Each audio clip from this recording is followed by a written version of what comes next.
Hello, everybody. Welcome to this webinar today, whether it's the evening, probably for a lot of you, or maybe a morning, who knows what time it is, but we're really excited to have you here today to this webinar hosted by Travefy Academy with our amazing guest, Tammy O'Hara, who is going to share so much of her vast knowledge with us. We're really excited. In fact, we're so excited. We had her a few months ago. I think it was in September. She had a presentation with us on Travefy Academy. So maybe some of you caught that a few months ago.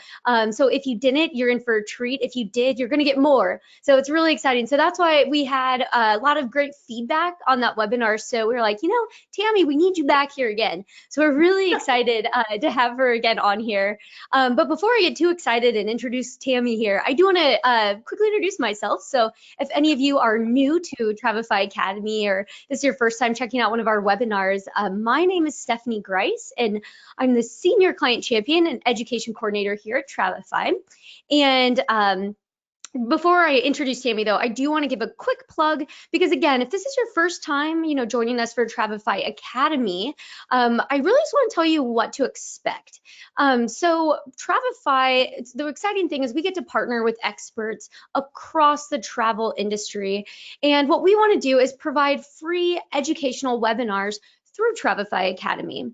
So these webinars that, like the one we'll do here today and the other ones and the previous ones, they're not commercial in nature to promote any organizations, nor does Travefy ever accept compensation for partnerships. So Travefy Academy truly exists to provide powerful educational experiences and just fulfill our mission of helping to power the success of travel professionals. So that's really our hope for Travefy Academy. We really want to become a resource for travel advisors just like you, wide range of perspectives and different experience levels, like you're kind of going to get in this webinar and other ones as well. So that's what to expect with Travefy Academy. And you can also go online to academy.travefy.com, check out old webinars, see some coming up, find some cool, helpful resources in there. But on this webinar, though, a couple housekeeping things that I do want to mention. First of all, there is going to be time at the end for questions. So it's always a really exciting part because you can just pick Tammy's brain throughout, at the end of this webinar. So if you do have questions, go ahead and add those. There is a question box provided, and then I will ask those for her afterwards. And then this webinar is also going to be recorded. So it's being recorded right now. So if you have to run out or you get a client call or something happens, don't worry. After this, you're going to get a recording so you can watch it again. And then you can also pass it along to, a colleague or a friend if you want them to check it out as well. Now, after all of that being said, I am ready to introduce our guest, Tammy O'Hara. So Tammy is the owner of Million Miles Travel Agency based in Brooklyn, New York, and has owned an independent agency since 2017. So she's actually a New York State licensed attorney, and Tammy began in the travel industry just putting together travel itineraries for friends and family to destinations like Europe and Central America over 5 years before she officially entered the travel industry in 2016. So after a few months with a host agency, Tammy began researching ways to work without a host agency until making the official leap in 2017 by joining CCRA's accredited travel agency program.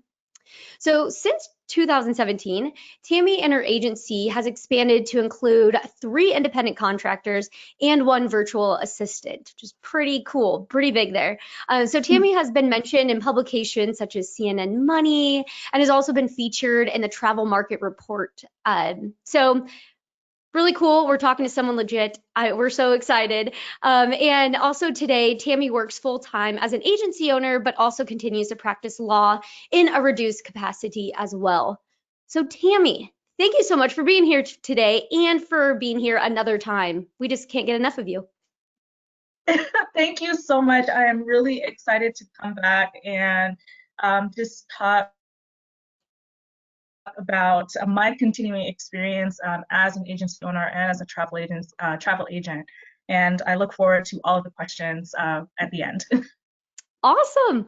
That's great. Well, I'm going to go ahead and take over. So, for everyone on this webinar here today, so I'm actually doing the slides. So, if you hear Tammy say next or get to the next slide, Stephanie, that's to me. So, just FYI on that. But I'm going to stop sharing my webcam so that we can make this presentation as large as it can go. And I'm going to stop that. And then I'm going to go to the next slide here, Tammy, and I will let you just start taking over. Thank you. Thank you again, Stephanie, for the wonderful introduction. And again, I want to just kind of tell you more about myself before we start, because this is about building a successful travel business on the side. So, we all start out in different ways, but a lot of times we have to start with working a full-time job and then moving our travel business or working our travel business on the side. So as Stephanie stated, I'm the owner of Million Miles Travel Agency. I'm a boutique agency based in Brooklyn, continually growing. From the last time that we had this webinar, the last webinar I was on, till now, I picked up an additional 2 agents. So I am growing, also bringing on new agents. And I'm also a practicing attorney. I currently work for the New York State Liquor Authority.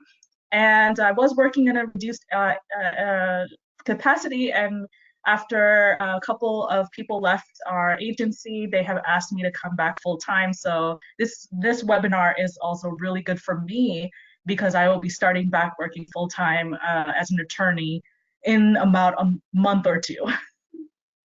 And besides the travel market report and CNN Money, I just was a panelist at the New York Times Travel Show, and I will also be a panelist at the CCRA National Power Solutions. That will be next week. And because there's more, there's always another slash, as I'm starting a new course, Travel Contracts 101, which is a beginner course for travel agents to understand and write simple contracts. It is a need that I've seen in the industry, and I really think that it would benefit a lot of people to learn more about travel contracts. Next slide.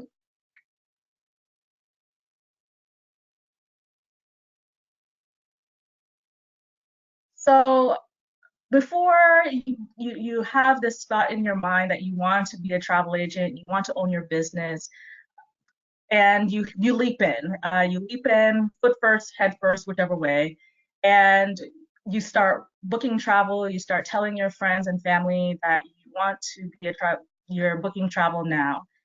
And sometimes, I know it happened to me, you leap in and you forget to do some of the kind of the more basic things with being a business, which is becoming a business. You have to find out what your business structure is going to be. I started out as a sole proprietor, and then I have eventually evolved and moved into an LLC. What are you selling? I started out selling, as most travel agents do, I believe, is selling everything. And then I have worked my way into a niche, just like most people do. But I found that sometimes it might work better if you think about it before you start, rather than kind of in the middle. It helps you focus more, you focus your marketing, and also focus yourself on what it is that you really want to do with your business. And the next natural step is, who are you selling to? So if you want to focus on Disney and family travel, you probably will not be marketing to the younger bachelorette crowd, versus someone like myself. I do a lot of adults only travel. So those are my crowd. That's my crowd. I market the fun adults only resorts that are, DJs, foam parties, things of that nature, which most kids are not, you're not going to want to, it's not really family friendly, those places. So when you're becoming a business, you really want to start with thinking about how it is that you want to run your business. And then you want to think about, do you want to go alone or with others? Everyone has a different, path to their business. Some people they stay with a host agency for the entire time that they're in business. some like myself, I'm, as I said, very type A. I consider myself a proud type A personality, and I need to be in control of everything. So I want to be able to uh, talk to my suppliers, talk to them. I want them to know me. I want them to know me, and I want them to know me as my business. So for me, being with a host agency just was not going to work. And as I got into the business, I figured out how it is that I can get myself to get to a point where I am running my own business with my own credentials. And sometimes it really is, you have to grind a little bit just to get there. But for others, being with a host agency is the perfect solution. They don't have to worry about, seller of travel laws because their host agency will cover them. They don't have to worry about E&O insurance because their host agency will cover them. Unfortunately for me, or fortunately for me, those are all of my problems. So I have to make sure that my everything is put together the way how I want to. And one thing that I feel that a lot of agents kind of forget about is putting together a business plan. And a business plan does not have to be a 20-page document. I believe mine, even 5 years later, is probably at the most 2 pages. And I do a 1 year plan, I do a 5 year plan because I have long-term goals and short-term goals. And, it's 1 to 2 pages for each goal and how it is that I plan to get there. And you can consider your business plan your roadmap to your year.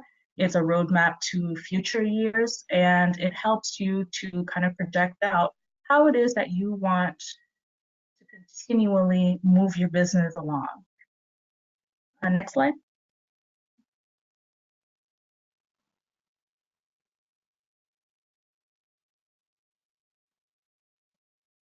Yeah.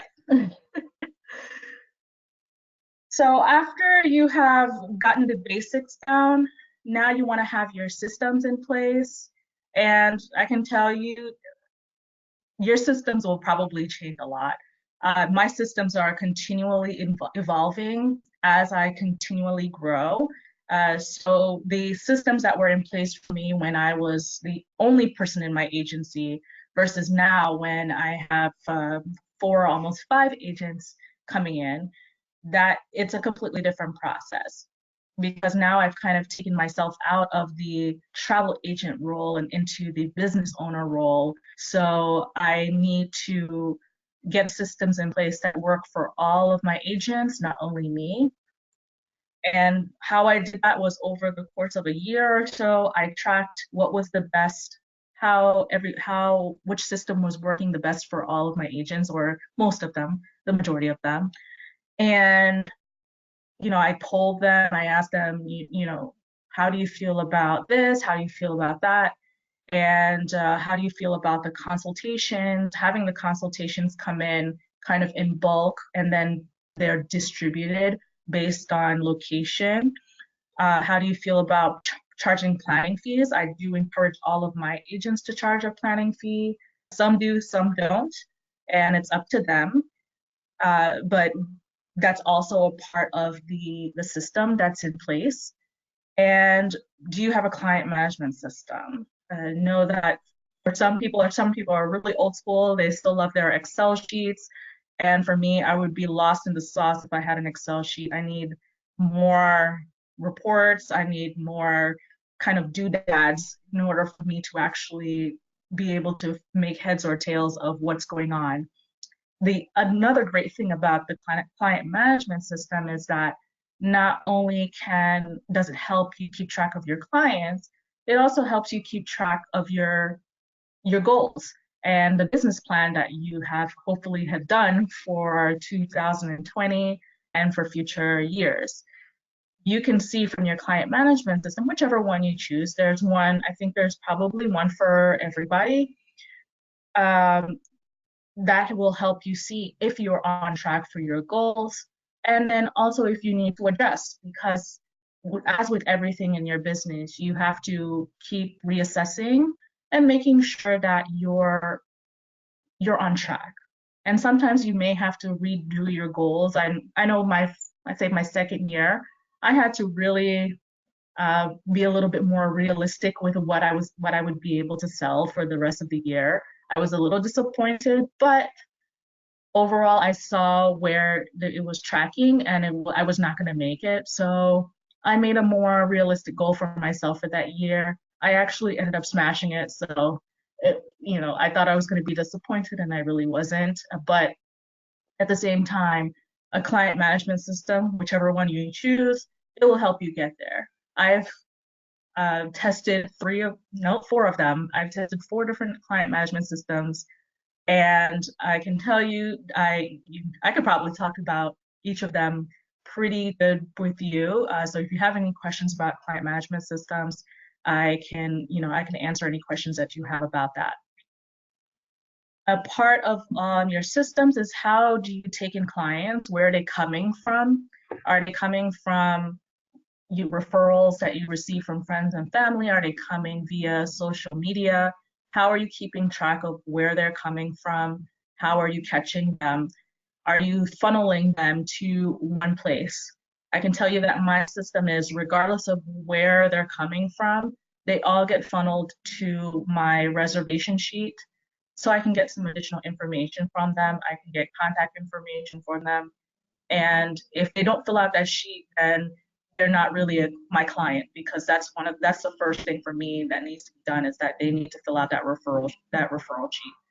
And it also helps me keep track of who is referring to me and where they're coming from, so I can readjust my marketing based on what is giving me results. And then, what is your follow-up process? Now that you've had a chance to speak with the potential client, you've talked about how amazing you are, because you are all amazing travel agents. How do you keep in touch with them? I know that a lot of us are scared to continually contact clients, especially if you quote them and they disappear into the void. Keep in touch with them. It doesn't have to be every day, but things happen in life. We all have things that happen, and we forget about things. You don't what there's two sides to that coin. Your client may be going through something and wanted to contact you but just kept forgetting, and you contacting them ever so often helps them keep you top of mind.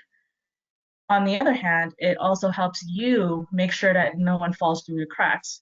You don't want to quote someone and then forget all about them until maybe a month or two later. And then you're like, oh no, I forgot about, to contact this person about their quote. That's another part of having a client management system, is how that helps you keep yourself on track. Next slide.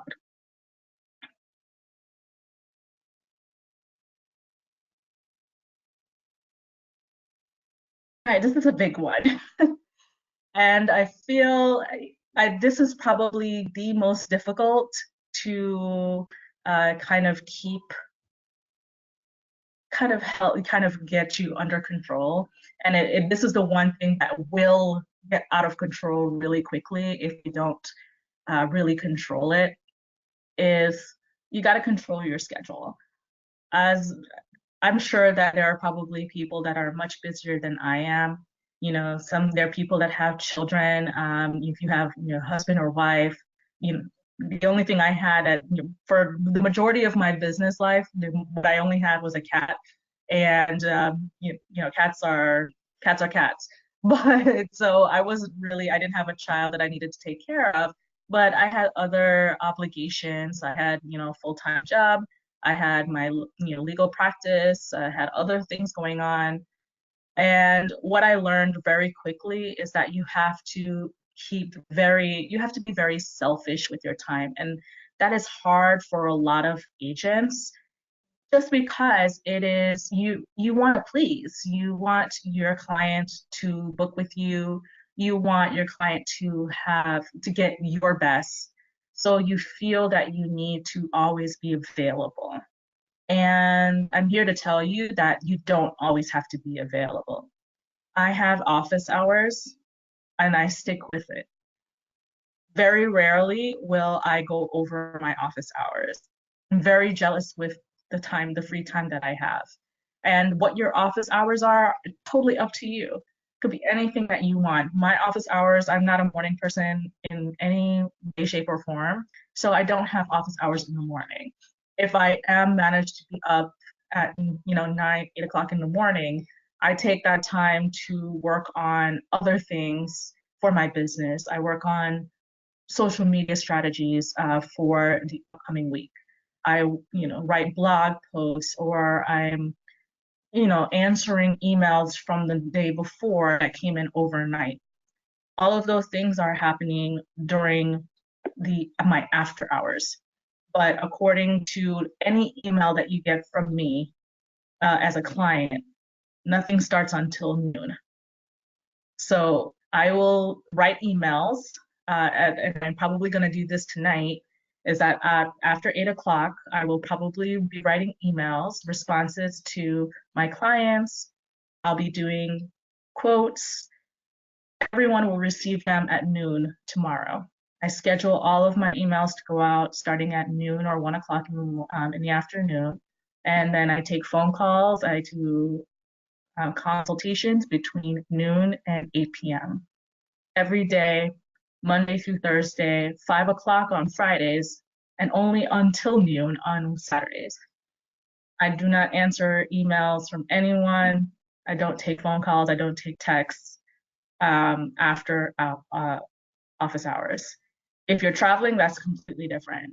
Um, during travel, 24/7.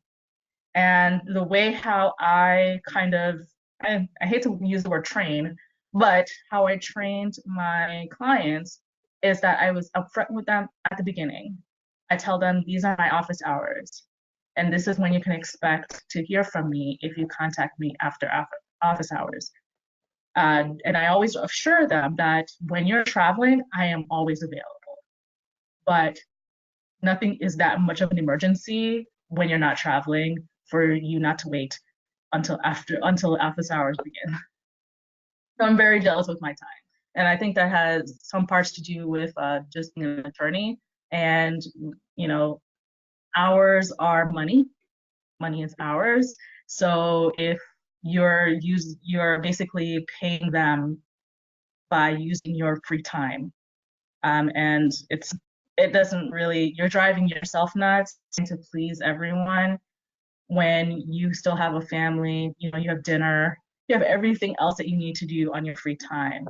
And as I said, especially for us who are not full-time travel agents, where we have other jobs, we have other obligations, you also have to honor those obligations just as much as you honor your travel agent duty. And overall, people who are looking for personal touch, which is not to be confused with a human booking engine. And I think that a lot of us are in that we're not human booking engines. We are personal, custom travel agents. Will understand that you have a life and that your life also takes precedence at certain times, and that you cannot be at their beck and call at 3 a.m. in the morning, which I think is ridiculous. No, I'm sleeping during that time. But you can't be you can't be at their beck and call at all hours of the day and night. I don't accept text messages just because, and this is another thing that I want to talk about, is in terms of phone calls and text messages, it's always good to follow up with emails just to verify and also to get it down on paper what was discussed in whatever the text or cell access cell message was. Just because if there is an issue later on, it's better to have an email address or to have an email correspondence, especially if you're trying to get them to verify certain information. You want to make sure that you get that down in email so that if there's an issue later on, that you can pull up an email. My email threads are insane. I keep all of my emails. I maybe again is I'm being trained because I've been a government attorney for my entire practice career. We're always told to keep every single email and every single correspondence just in case there's an issue. And you would not believe how many times that has happened where your client tells you one thing and then they go on their trip and then they're like, you didn't do this when they never told you that. So it's always important to keep those threads. And how I do it is that if someone did text me or they called, I'll speak with them on the phone and then I will follow up with an email. And if it's a change or a cancellation or anything like that, I will ask them to verify that they wish to do that via email. I don't take cancellations by text message. Next slide.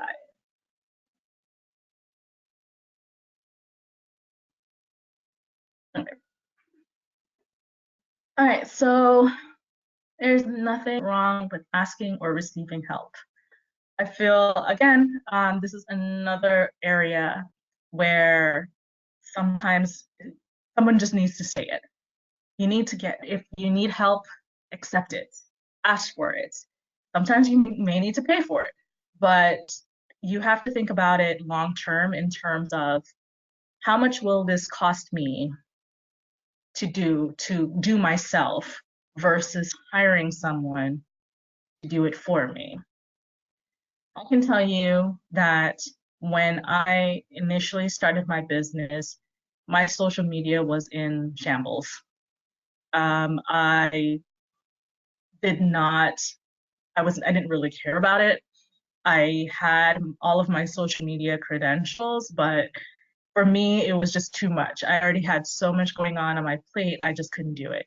But I realized that I was leaving money on the table because I wasn't using my social media effectively. But when I tried to do it myself, I spent hours working on my social media, and the quality was subpar. I hired a virtual assistant whose entire job is to do my social media, nothing else. Because I realized, although I guess, a late millennial, my social media skills outside of my personal social media it wasn't ready for prime time. So I hired someone just to do social media, and my lead magnets and things of those natures because I don't have a creative streak at all. And to do these type of marketing things, you kind of have to have some creativity. And I didn't have any, and I still don't.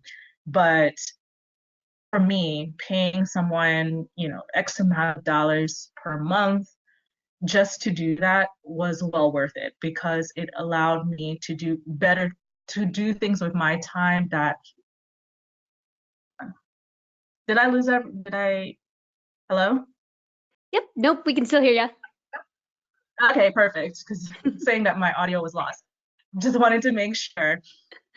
Um, it's learning how to, or finding someone to do a skill for you, will be worth the time.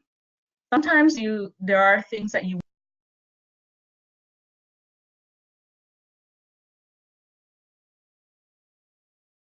Tammy, I think we might have lost you there.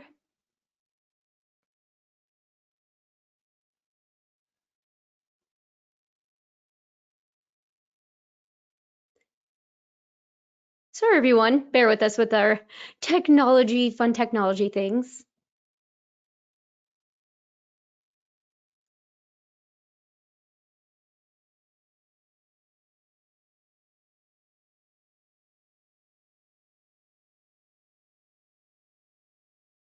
It looks like Tammy just went off on the phone, so I think she's just reconnecting here. So just give us just a minute here and we'll get back up and going. And thanks so much, everybody, for joining us again. This is really awesome, and she's not even done yet. This is so much fun.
And just a quick update here. I'm still trying to work with Tammy here to get this on. So thank you so much for your patience here today.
Thanks again for the patience. Yeah, Davina just said technology is great when it works properly.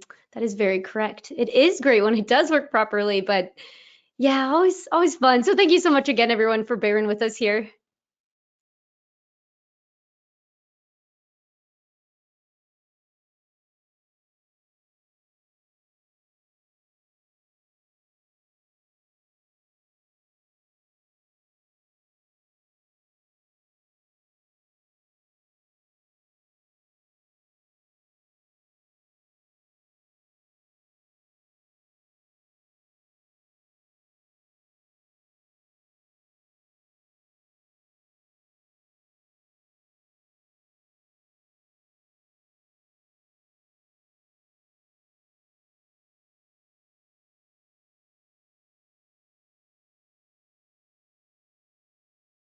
Renee, I love your positivity. Renee just said, let's just give some love while we wait. That's a great idea.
Good news. I just heard back from Tammy. She said she thinks she figured out the problem, so we should be getting going here very shortly. So sorry again. And oh yeah, and I had a couple people did ask you, will this be recorded? And yes, it is. So you will actually automatically receive a recording link after this webinar. So yeah, if you have to hop off or anything, feel free. And then you should get it probably within an hour of the webinar ending.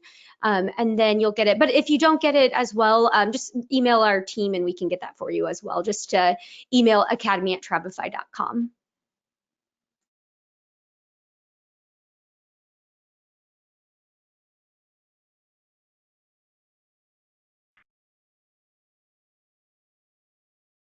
Hello? Hello, is that Tammy? Yes. Oh, perfect. That's crazy. I didn't see you pop in there, so I wasn't sure.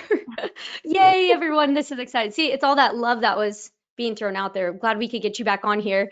But I'm still sharing my screen and I'm still on the get help slide. So I'm not sure if you knew where we stopped hearing you, but it was kind of at the beginning of that slide. Okay, so oh goodness, wow. So I was saying that I would it is important to really reach out and get help if needed. So sometimes it might be just you need to, if you're not really skilled with a certain, you know, object or a certain thing, finding someone that is skilled and letting them take over. Obviously, you want to make sure that it's reflecting you and reflecting your brand, but you also want to give that to someone who's more adept at it so that you can focus more on working on the things that you're better at. I gave an example of my social media and how my social media was definitely in shambles for a while, and it wasn't being helped by me doing it because it was very tedious for me. I was poor at it because I don't have the creative skills needed to do the social media. So I needed to have someone help me with that. And I was able to kind of turn it over to someone that I trusted to do it. She was very skilled and she had a lot of experience with social media.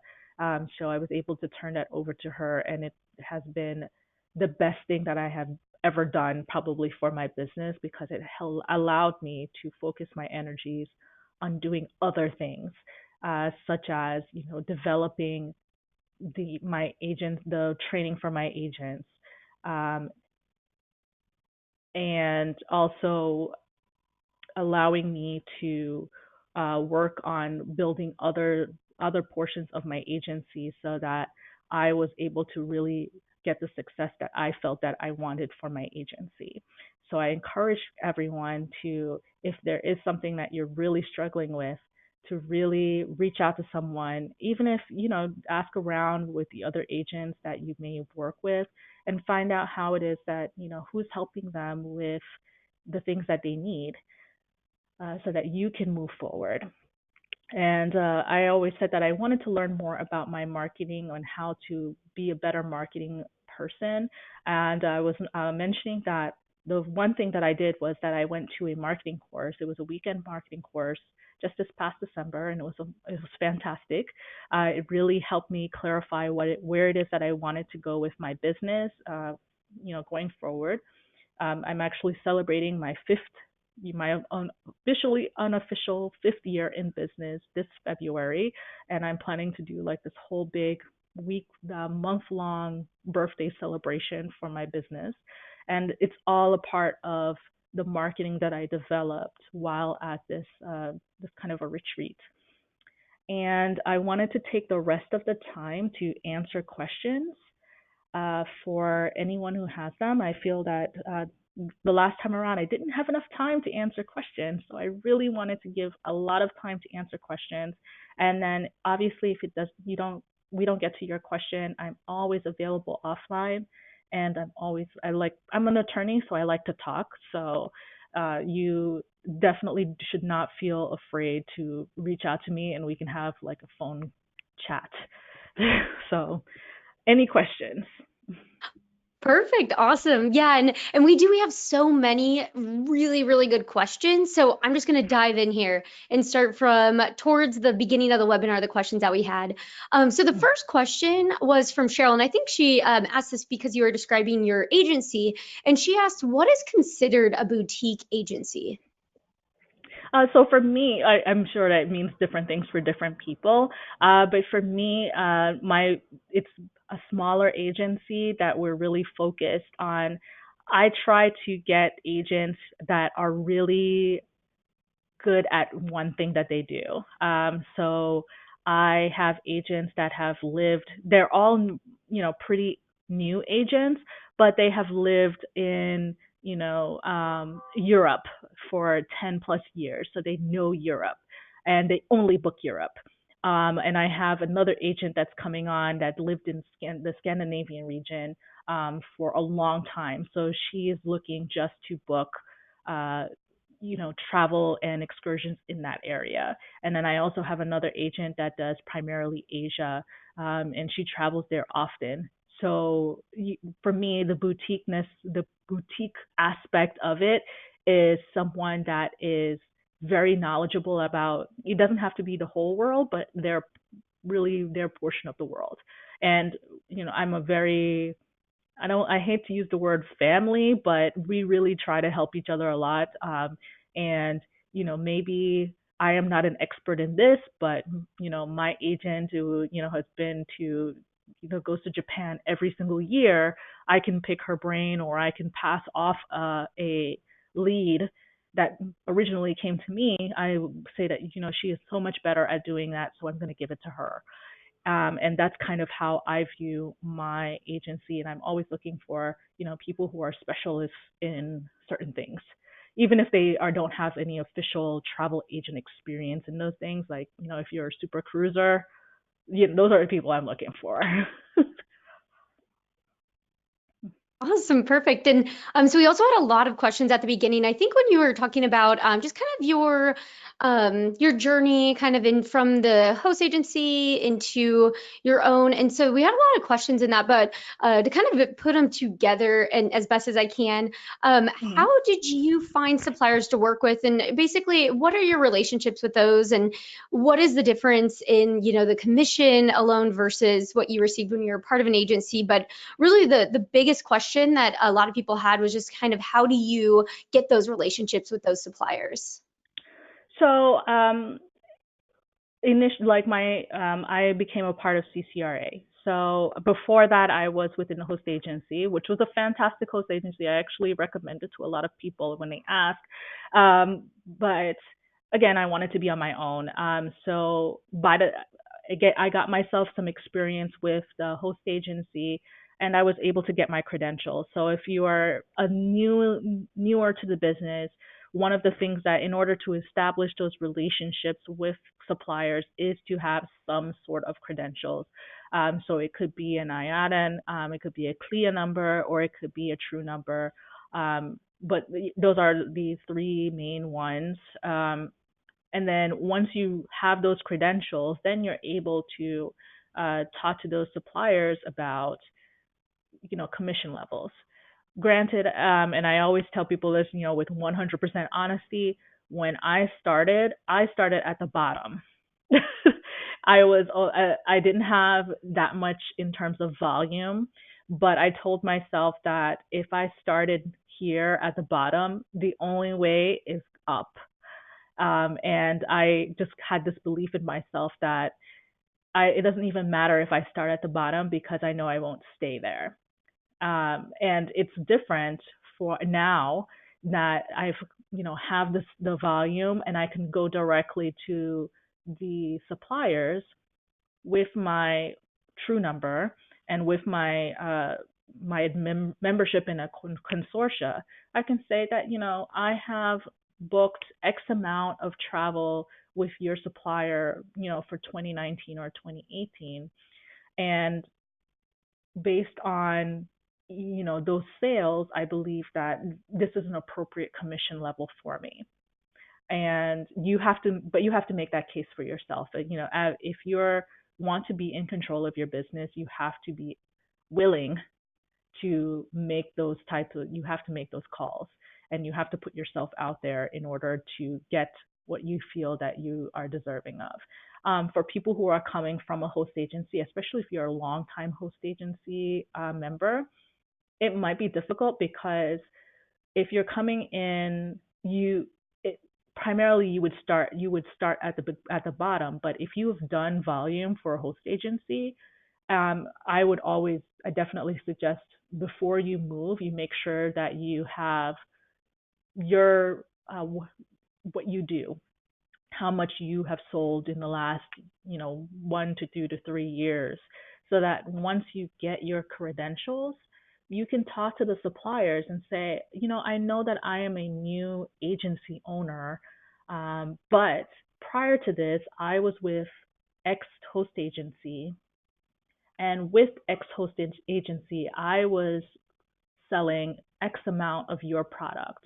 So although on paper it does not look like I've done any volume under my own name, here is what I can do. based on what I've done in the past, I believe that a increase in a commission level um, is appropriate. And they can either say yes or no, or they might say, let's see how you do, and then come back to us. And then all you have to do is just continue doing exactly what you did when you were with your host agency, which is sell. But this time around, when you sell, you're making that's all you, and it will be your business. It won't be the host agency's business that it will be showing those commission levels. Awesome. Yeah, that's really cool. And that speaks volumes, and just starting your business and really getting it up the way that you want it to be. So that's really cool. And so this is going to be a large question. But we had so Ooh. many questions. It'll be a loaded one, but a very good one because it'll encompass so many questions that we had. Uh, let's see, it was Stanton had asked, technology seems to be a big part of the changing landscape. As a business owner, how are you using technology to your advantage? But on top of that, we also had many, many questions of, can you share the apps that you like? Because on your slide, you had mentioned if you're interested, and so many people were interested. So if you could give us, kind of a high level of technology and how you're using it, and maybe some services that you like the most. So I wouldn't say that I am the techiest of persons, but I do use and utilize a lot of different apps. I try to kind of keep on top of, especially with, my email, and because even emails, like email systems, they're becoming more and more advanced every day. And one of the biggest things I loved, I have G Suite, which is the business version of Gmail, for anyone who doesn't know that.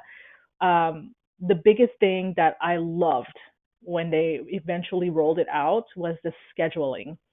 You can now schedule emails, and that has been the lifesaver of lifesavers, because now I really can schedule my emails. Before I was writing emails, putting them in draft, and then having to remember to send them out. Now I can write 50 emails, schedule them after I write them, and they will go out. I don't have to even remember that I wrote them the night before.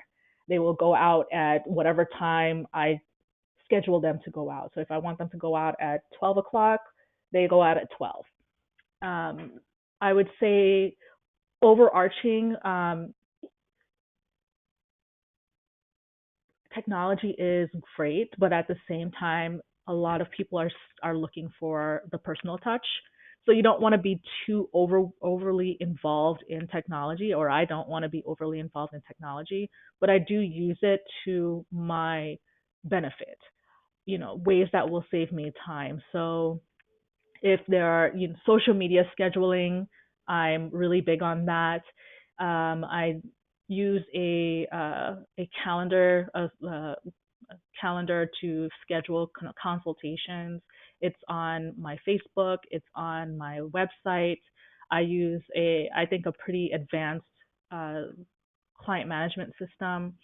And as I said, I didn't want to turn this into a kind of a advertisement for different types of different things that I use. But if anyone is interested, I did write a list so I could send it to everyone. And if you want, Stephanie, I can send it out. I can give it to you, and you can send it out to everyone. But I do have like my favorite things. But again, it's everything is different for everyone. So what's good for me and what I what has worked for me may not work for everyone. So a lot of times I like to talk to people about what is it where are they in their business, and what are their um, what do they do, how are their business run, because it might be different for them, that they might need something else.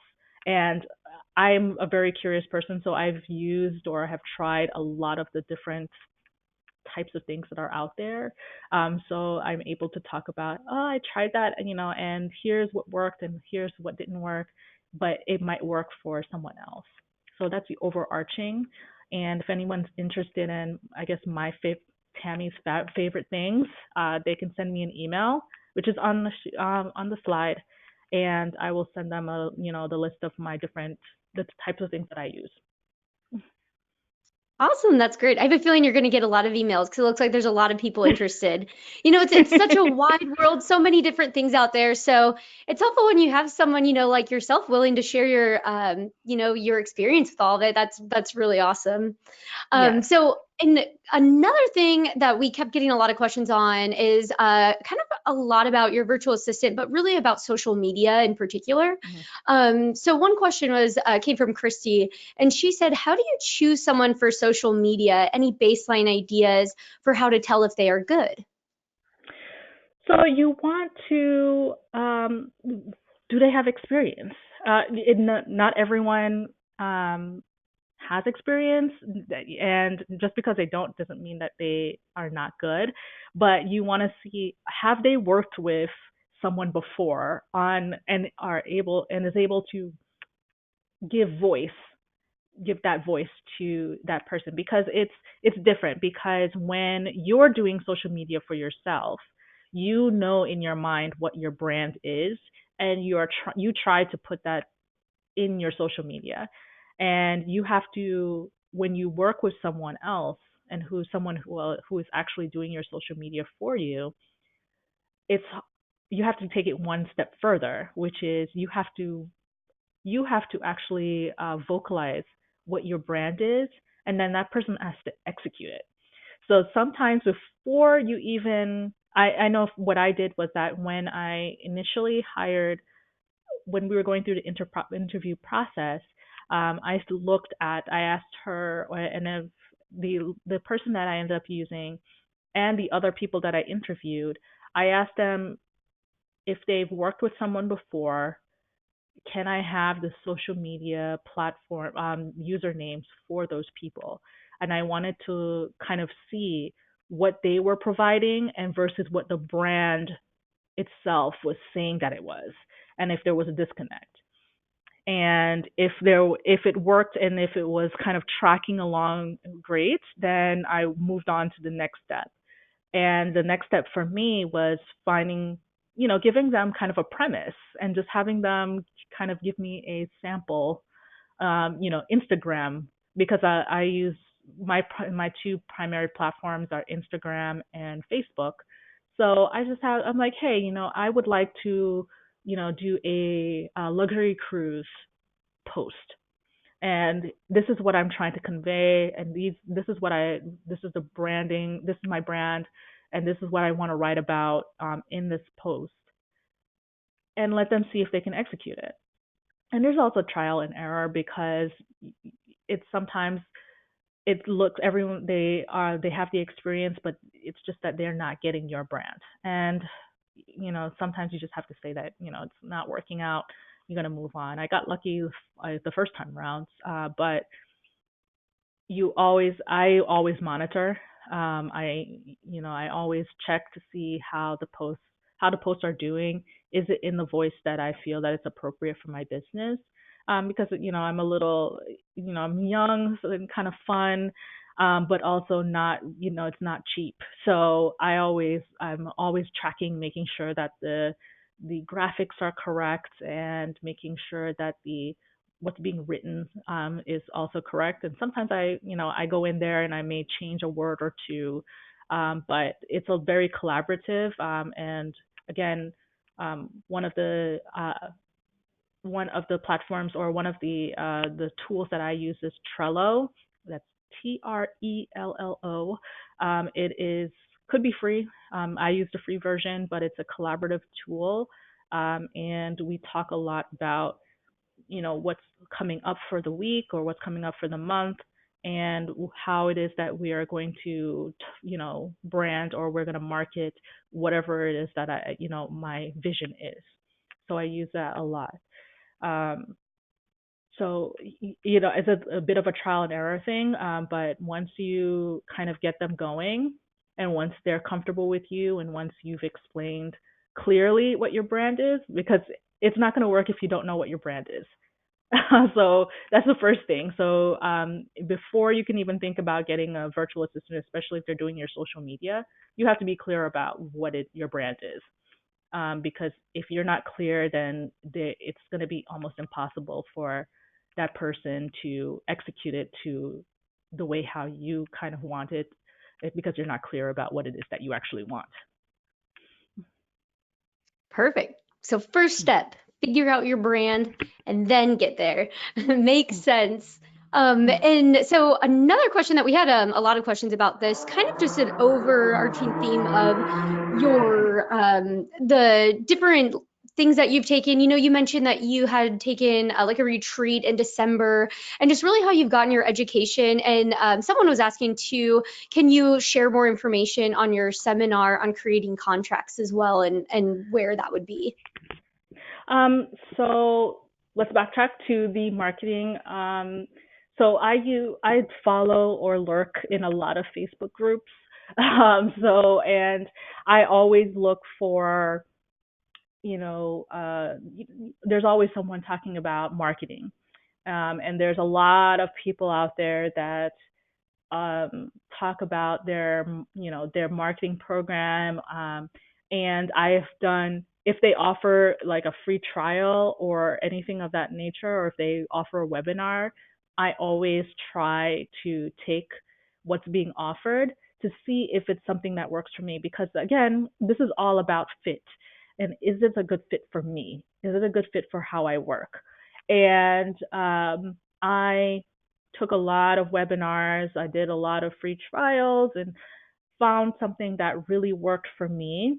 And when I went to the retreat in December, it was amazing because it was it was very hands-on, and I was able to really clarify in my mind where it is that I wanted to go forward with my business.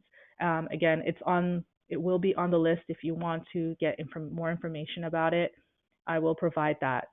In terms of the contracts class, it's called Travel Contracts 101. I'm going to be doing the beta testing after CCRA National Power Solutions. I'm trying to get through that first. And then once that happens, I will be opening up beta testing because I need my guinea pig group. And basically, it's a class on reading and writing contracts, simple contracts, because a lot of times it's intimidating to a lot of people. Just in general, contracts are intimidating, and it doesn't have to be. And it's all about breaking it down to its parts, and giving you the information and the weapons to really dissect it, understand what is being offered, what's being accepted. And offer and acceptance equals contract, and consideration also equals contracts.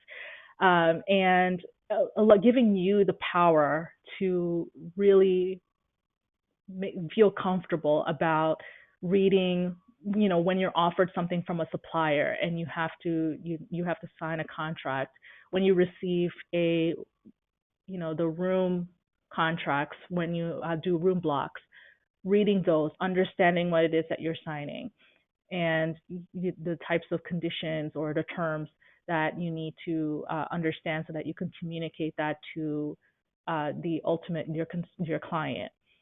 That's what this class is about. It's going to be 6 weeks. It's an hour a week. It's going to include light homework, not too much because we're all busy here.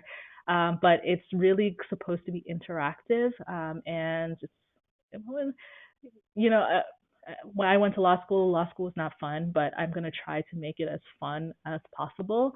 And it's really all about making sure that when you finish the class that you feel great about, or you feel comfortable about seeing that contract in front of you and understanding what it is that you're signing.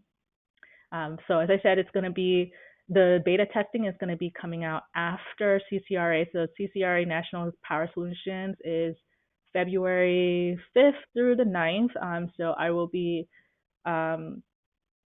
emailing everyone on my list and also on the other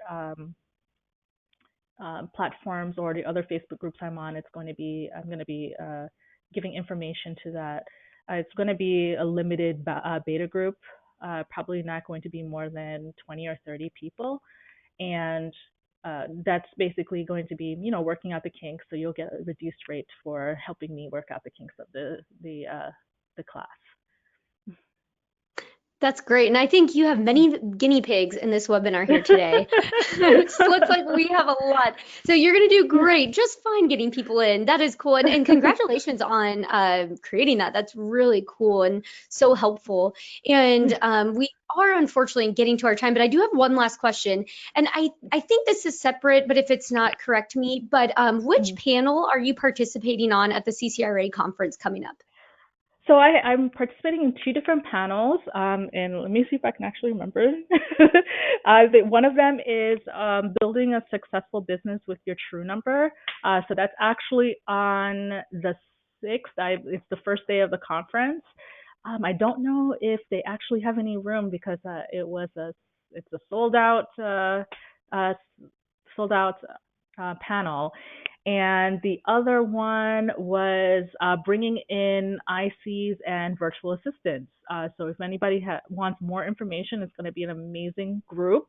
It's going to be, from small agencies like myself to much larger agencies. We're going to be talking about, our journey of picking up ICs and virtual assistants and how we manage them. So that would be a really great one if someone is interested in adding in sub agents or virtual assistant. And that, I believe, is on Saturday, or it might be Friday. I have to look.